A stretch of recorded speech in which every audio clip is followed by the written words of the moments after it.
Hey, what's up, everybody? Jed Johnson here from dieselcrew.com.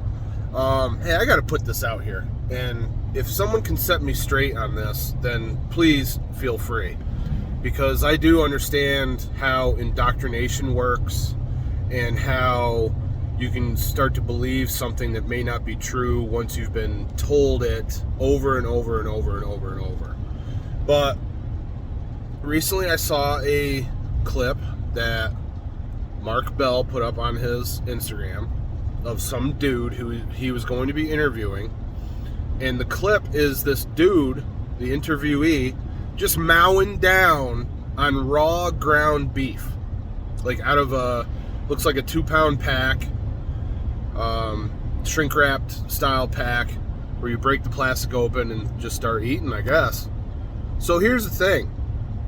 I worked at a beef plant for damn near 9 years. One of the things that was constantly beat into my mind was the possibility for there to be E. coli 0157H7 put into the product by accident due to poor food safety practices. So it was ingrained in everyone's mind that you had to do things a certain way. And if there was ever any chance that your hands, your clothing, your gear got contaminated, then it had to be sanitized. So we would do yearly trainings. It was part of orientation, which I did for years, both in English and Spanish, with new hires, with new people that were coming into the management program, things along these lines. So I was pretty up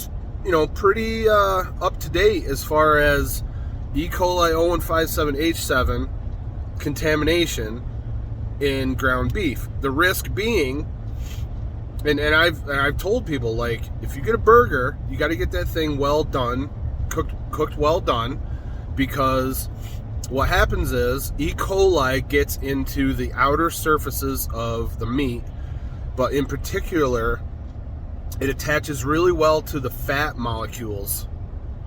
So what happens is if it's in the manure.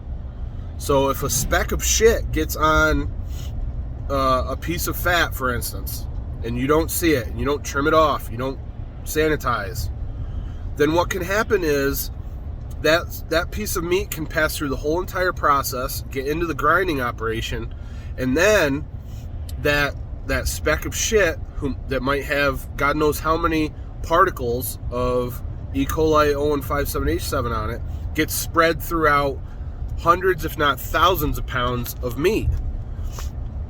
And then there's a test and hold program. So you can't just box up product on Monday and then in the morning and then ship it out in the afternoon. It has to be tested for E. coli 0157H7 before it goes out. So, over the years, there were certain batches and lots that had to be either destroyed or sent to rendering or some other business that would buy the product in order to further process it to make it a safe product to eat. But the point is, E. coli 0157H7, I was always told, can kill a brother, especially people with weakened immune systems, young children, stuff like that. So when I see people just opening up a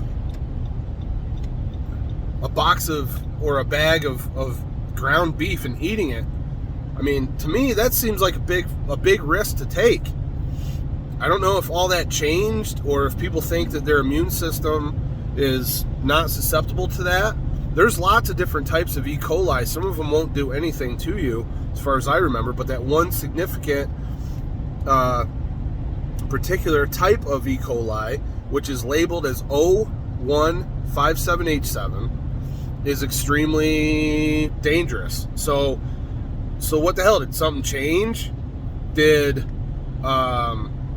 Was I indoctrinated to the point that I started believing shit that wasn't even true? I mean, what the hell's the deal here?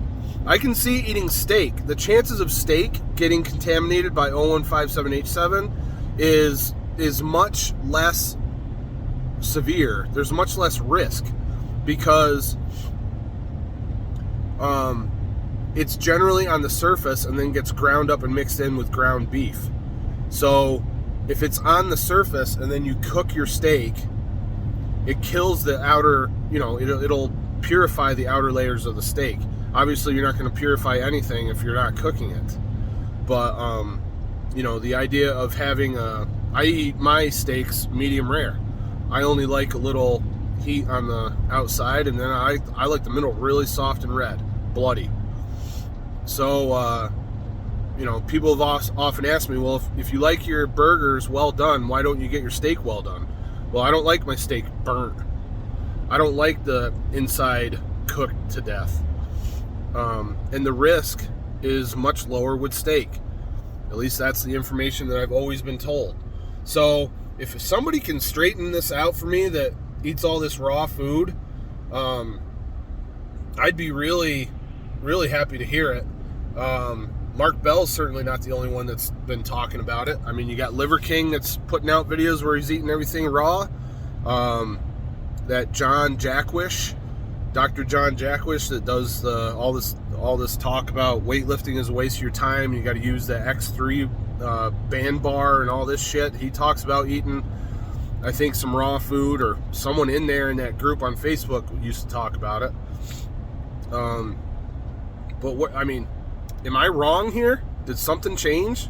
If somebody has additional information or a resource that I can check out that says that there's all these benefits and no risk about E. coli 0157H7, I'd be happy to read it. And I don't want to hear, it's farm raised, it's come off my farm and I know it's clean and blah blah blah. No, dude.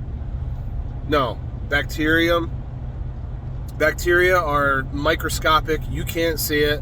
And I don't care if you have grass-fed, farm-raised beef that you own and you tracked them from the moment they were born until they were slaughtered and cut up into little pieces. There's no way that you're just not going to change my mind until I see some kind of like irrefutable evidence. I'd be cautious with that shit, man. I don't think that's anything that anybody wants to deal with. And I've never tried eating raw food. I'd be tempted to try it out if there was compelling evidence, but right now, there's no way I'm eating raw burger. Forget about it.